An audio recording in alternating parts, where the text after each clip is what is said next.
Good morning, Cik Rafizi. Morning. How are you today? Grumpy as always.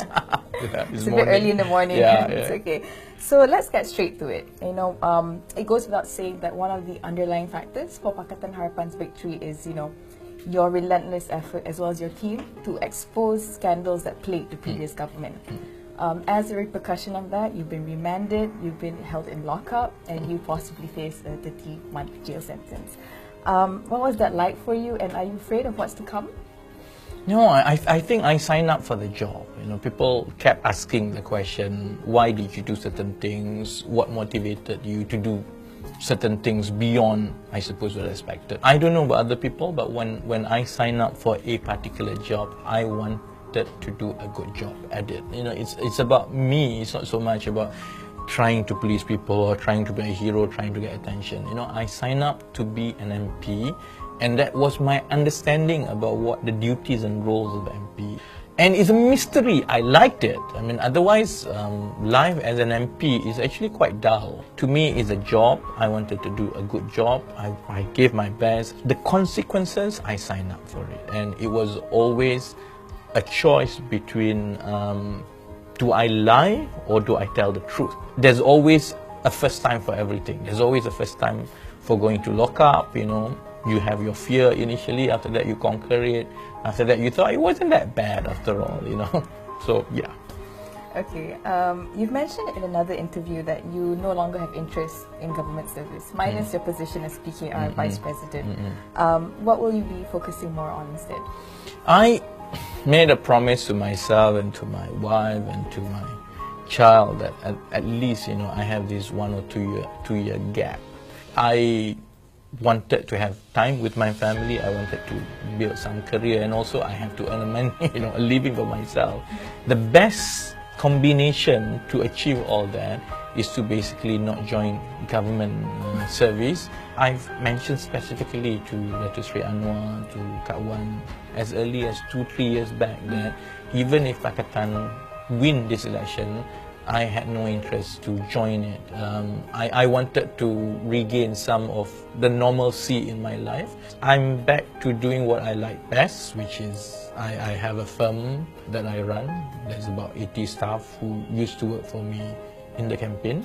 I have more time with my family, and I have more time to do interviews like these. Otherwise, I don't have time for this. Score! Yeah. Okay, Cik Rafizi, you were a hard critic for the previous government, and you still are a hard critic for the current government. It seems like you're quite a hard man to please. So why is this so? No, I think I have never been a fan of a one-sided government or anything for that matter. There's always two sides of a story to anything. My belief since I was your age, very young, 20 years back, was that the best thing for society is the ability to balance it out, to be able to see different perspective of the same issue. And for that to happen, we must encourage people to speak up. Sometimes there are things which we don't like to hear, but there's some truth to it.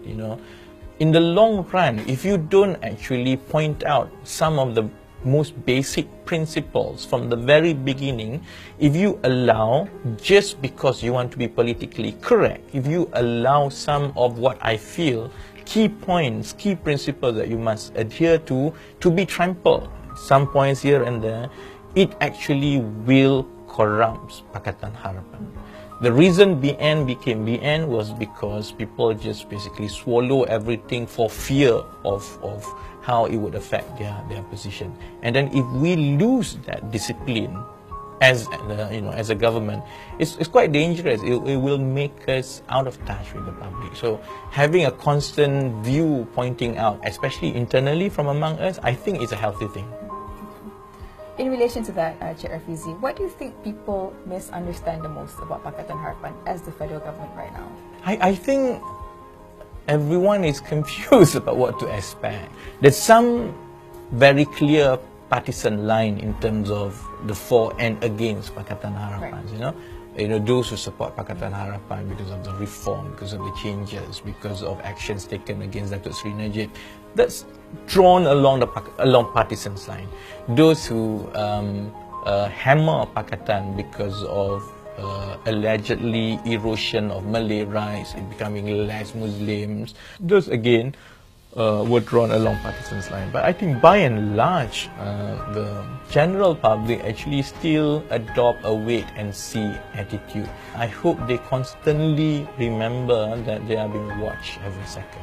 So I hope you are as confused as I am after that very long question, because I myself don't actually know what to expect.